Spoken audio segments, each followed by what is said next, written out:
Okay, let's get started. This is one of my favorite topics, in part because it's an opportunity to take some of this theory that we've developed over the last few hours and see how we apply it in this pretty remarkable revolution that's taking place. So we're going to talk about both what's going on in AI, what is at the heart of the revolution, what kind of opportunities it's creating, and how do you figure out as a startup where you might fit into that? So what's the big idea here? Where do you fit in to the AI revolution? Where is the opportunity amid all the hype to get your little piece of it and have a disproportionate impact on what's happening in AI? And so we'll start from this question: how real is this revolution? And there's this interesting contrast that we're at a point where model performance and the performance of tools built on those models are on a very steep ramp in terms of absolute capability and capability per dollar. But there are human-paced factors like the building of trust that happen more slowly. And in fact, in some ways, the absolute pace of the technology makes it, if anything, harder to build the trust that allows you to participate in some kinds of activities. And so you have to figure out not only what is the technology doing, but what's going on in the minds and the lives of your potential customers, and how you make it not only compellingly intelligent, but compellingly trustworthy as you go. So the revolution is pretty real. If you look at the frontier of model scores, these are on a steady ramp. In fact, it looks like it's tailing off, but that's only because the scale at the bottom is not a linear scale, that this is, in fact, continued progress on a certain class of measures of intelligence. These are typically test scores on very hard exams of various kinds, which is not the full definition of human intelligence, but it's a useful enough definition for some kinds of activities. And so if the problem you're solving can be mapped into a form that leverages that kind of intelligence, you're riding a very powerful wave. The other thing which is striking is that we have a really quite big diversity of innovators here. The barrier to entry is quite high in terms of the billions of dollars of investment it takes to recruit a team, to collect the data, to run the training, to learn the nuances at the state of the art. But quite a number of organizations, mostly huge organizations, but from some smaller ones. If you think about Anthropic or DeepThink, these are teams of a few hundred people who are managing to get this done, and that's quite remarkable. And the other piece which is remarkable is how we've blown by, at least for these narrow measures of general intelligence, the best human performance. So these are, strictly speaking, superhuman in that regard. And so it really opens up a lot of opportunity to the extent that people continue to come up with clever ways to map practical problems into ones that are addressable by these tasks, these engines. The other measure, which I think is in some ways even more important, is not only how smart they're getting, but how cheap they're getting. So this is a chart of the minimum LLM configure, or the cheapest LLM that passes some threshold of MMLU score. MMLU is, again, another measure of general intelligence on a kind of of test.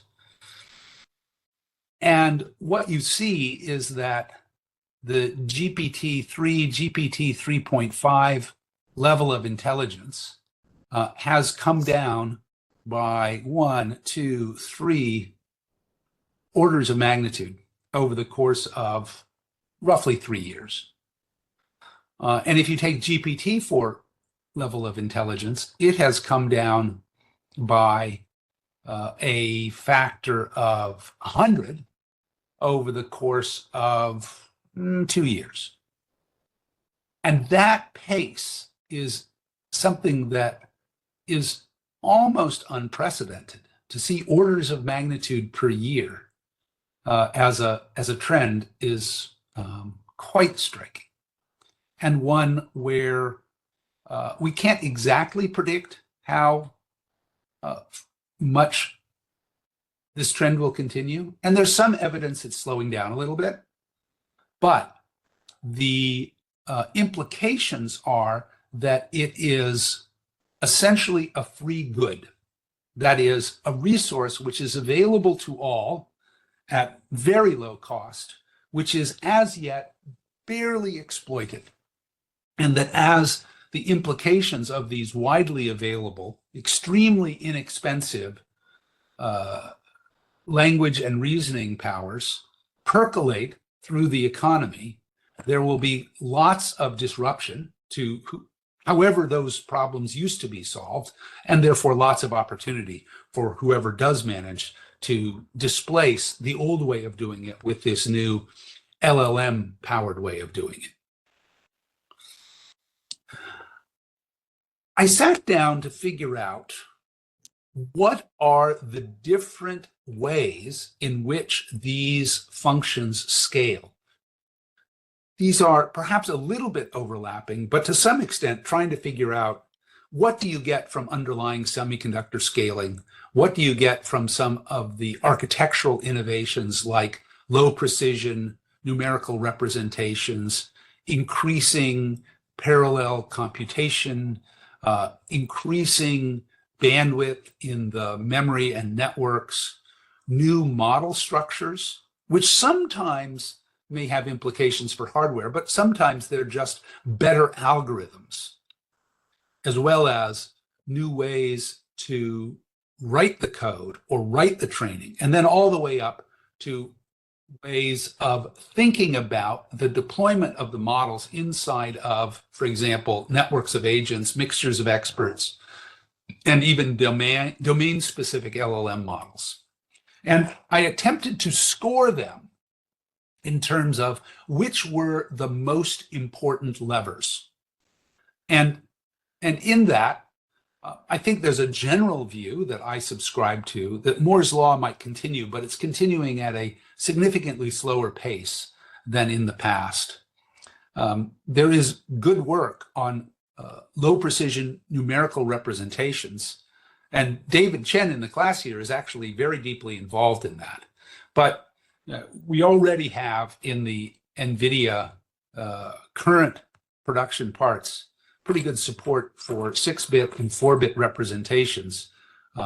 And it's going to be hard to get the same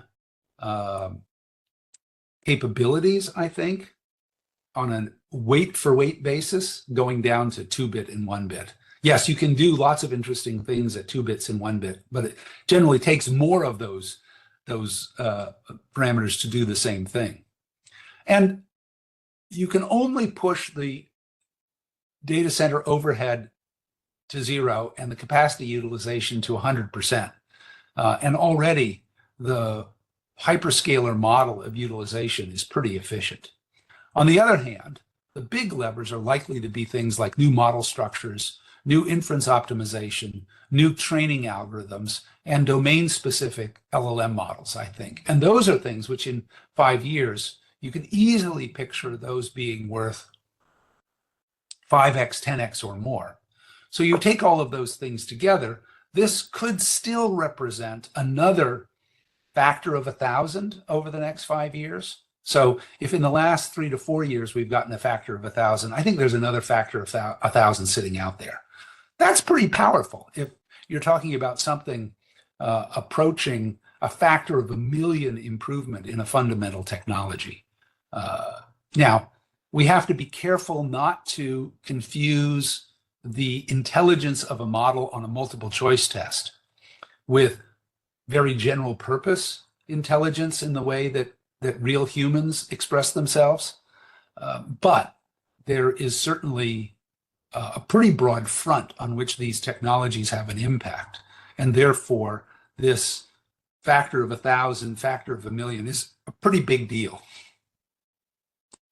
I think there's also good news in the level of funding that's coming to AI, in that the VCs are certainly showering money on it. Corporations are showering money on it. So it's not just the funding coming from the sources of capital, but there's also so much investment by enterprises in useful tools. So there's a shower of revenue that's coming into this space as well. There's one big and, if anything, disturbing counterpoint, and that is this money is going disproportionately into the biggest deal, the late stage deals. The mega deals are taking an increasing fraction of the dollars, and the late stage investing is flat-ish at best. And I would say there's some evidence that more of the early VC money is shifting from horizontal plays into vertical. And I think this just reflects the fact that the number of opportunities in the transformation within specific domains, what's happening in healthcare, what's happening in finance, what's happening in real estate, what's happening in manufacturing and logistics, is really how the AI revolution plays out across the whole economy. That the engine may be something done by OpenAI or Anthropic, but the impact of taking the economy down the road is happening in healthcare, legal, finance, supply chain, and the like. And so there is money out there. There is a great deal of noise because of the level of attention, both within the technical community and the general business press on this. So you have to figure out how to cut through the noise, but there's tons of opportunities, and there is, if not tons of money for startups, there's ample money for startups if you can stand out. I just did a look last night to just take a snapshot of what's been funded recently. And this is mostly in the last couple of weeks. And it's really pretty striking. In big venture, the bombshell funding was Cursor, which raised $2.3 billion at a $29 billion post, which is really extraordinary when you understand how few companies, how few public companies are worth $29 billion. And so this is a company that was just created a couple of years ago, but have grown so incredibly to billion-dollar revenue run rate over the course of a year, year and a half. It's kind of striking. But also some pretty good things from Wonderful in multilingual localized agents, parallel web systems in AI search, Leela Sciences in what they're calling scientific discovery labs. It's interesting to see that NVIDIA is a pretty big part of it. And for NVIDIA, there's a tidy circularity that by investing in this way, they keep the hype cycle alive. And the hype cycle certainly both drives their stock value and drives real demand for their silicon.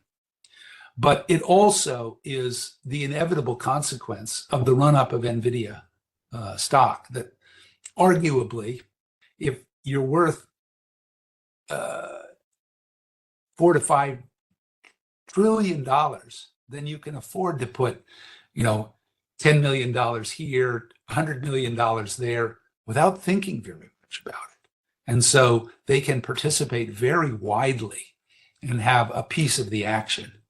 And so that run-up of the AI market is, in fact, very much a positive feedback loop on this kind of investment.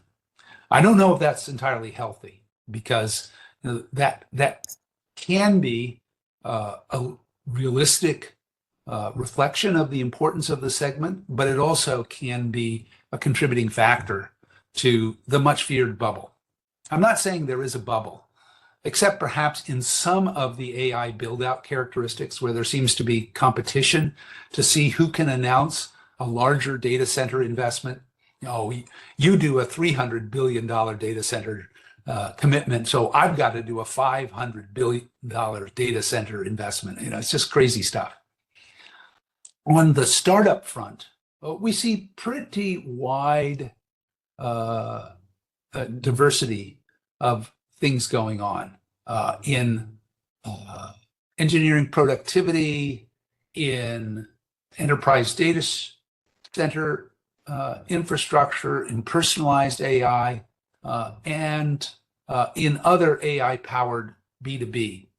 B2B is certainly really important here. There's I think, an eagerness on the part of enterprise to be riding the AI wave, and that's giving people a bias towards action in doing trials and committing to AI tool use inside of organizations.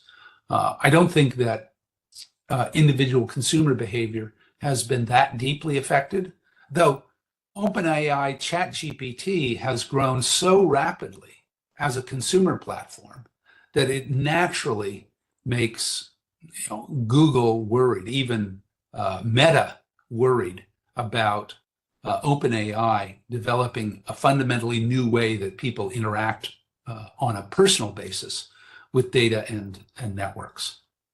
But there's a lot happening, and that's a hopeful sign. But we still have to deal with the fact that it's such an obvious target that it attracts a great deal of attention.